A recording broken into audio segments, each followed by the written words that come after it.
warahmatullahi wabarakatuh.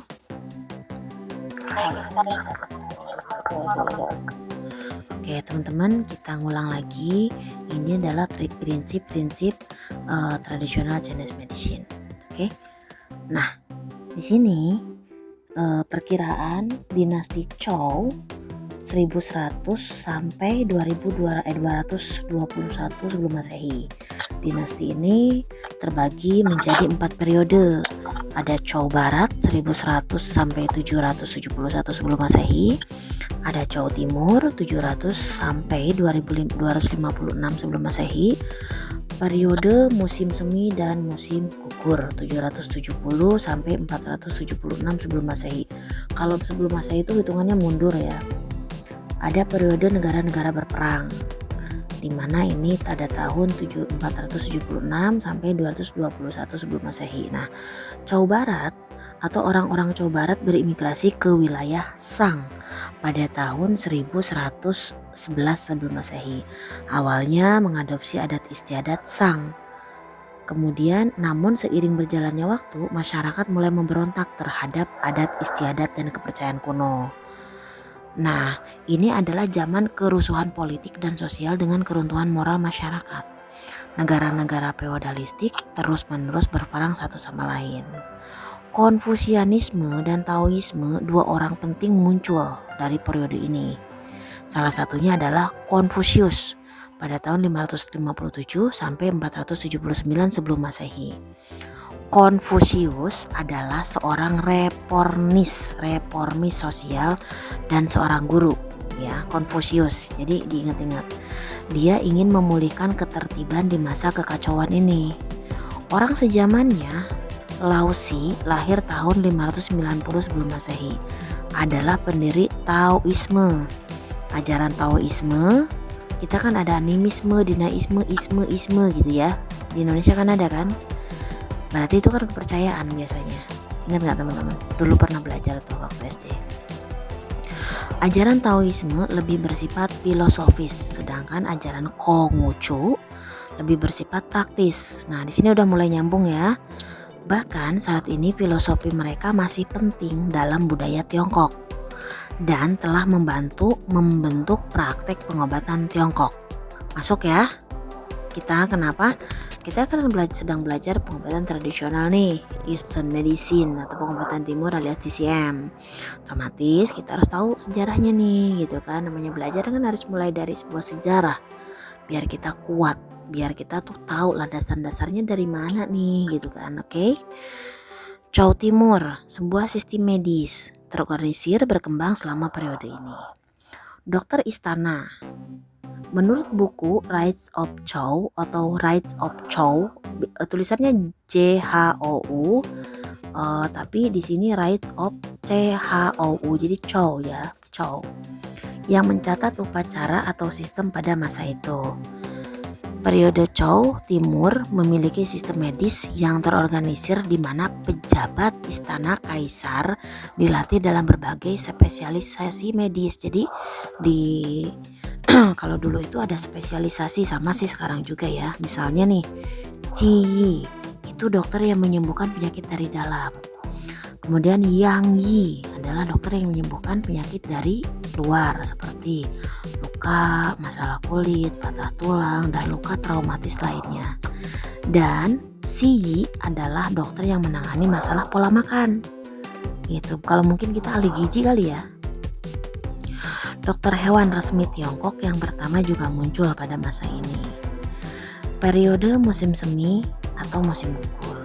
Sejumlah dokter menyumbangkan banyak pengetahuannya kepada TCM pada periode ini. Salah satu dokter terkenal adalah Bianse. Keterampilan Bianse didasarkan pada 4 prosedur pemeriksaan dasar pengobatan Tiongkok.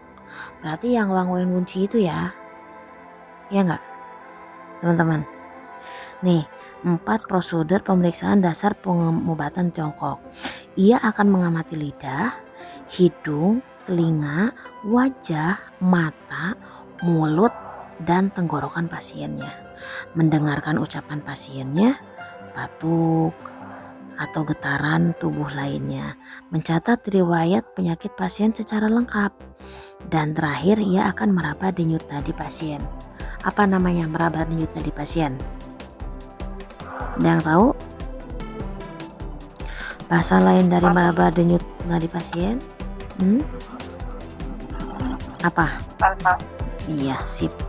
Bianse juga percaya bahwa penyakit disebabkan oleh ketidakseimbangan yin dan yang. Nyambung kan? Ini kalau berulang-ulang insya Allah teman-teman paham. Dengan menggunakan teknik pemeriksaan ini, Bianse adalah seorang ahli di berbagai bidang kedokteran, termasuk ginekologi, pediatri, oftalmologi, psikiatri, dan otorhinolaringologi atau THT. Nah, sekarang periode negara-negara berperang. Selama periode negara-negara berperang, pemerintahan feodalistik Tiongkok terpecah menjadi 7 negara bagian yang berbeda. Pada periode ini, filosofi yin yang dan penggunaan 5 elemen untuk menjelaskan penyebab penyakit dikembangkan lebih lanjut dan penggunaannya mulai diajarkan di sekolah-sekolah dan ditulis dalam buku. Oke. Huang Tinai Ching yang teman-teman juga sudah ketahui atau pengobatan klasik Kaisar Kuning ya. Jadi kalau misalnya Huang Tinai Ching itu apa? Itu adalah salah satu kitab pengobatan klasik Kaisar Kuning. Meskipun penulisan buku Huang Tinai Ching dikaitkan dengan Kaisar Kuning, buku tersebut sebenarnya ditulis oleh beberapa penulis dalam jangka waktu yang lama. Buku ini dibagi lagi menjadi 2 bagian. Yang pertama adalah apa kemarin? Masih ingat gak? Kesuwen. Tapi ini Suwen. Buku pertanyaan biasa yang ditulis pada akhir periode musim semi atau musim gugur dan periode negara-negara berperang. Bagian kedua disebut Lingsu atau porospital dan ditulis sekitar abad kedua sebelum Masehi dengan revisi yang dilakukan hingga dinasti Han 206 BC 206 AD. Buku ini sangat penting karena merupakan salah satu medis ringkas paling awal tentang pengobatan Tiongkok ya, makanya disebutkan kitab tertua.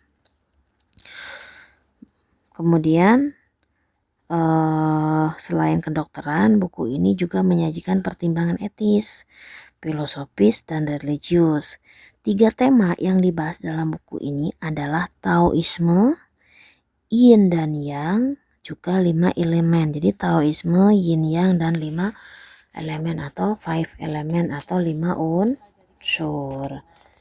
Nah, pada tahun 1573 dan 1974, penggalian makam Ma Wangdui mengungkapkan tulisan medis yang berasal dari tahun 168 sebelum Masehi.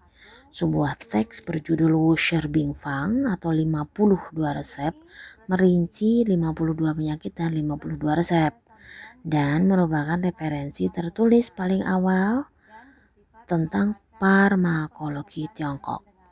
Terlepas dari kenyataan bahwa tulisan-tulisan ini adalah referensi medis Tiongkok yang dikenal paling awal diketahui. Huang Tinai Ching atau pengobatan klasik Kaisar Kuning.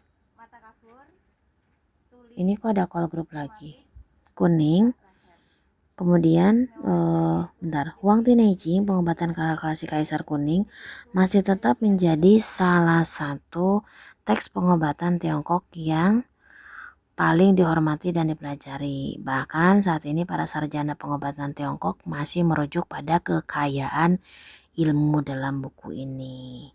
Sampai di sini dulu ya pembacaan dongengnya. Besok lanjut ke konsep holistik atau pengobatan Tiongkok. Ada yang mau ditanyakan? Pada tidur? Cukup?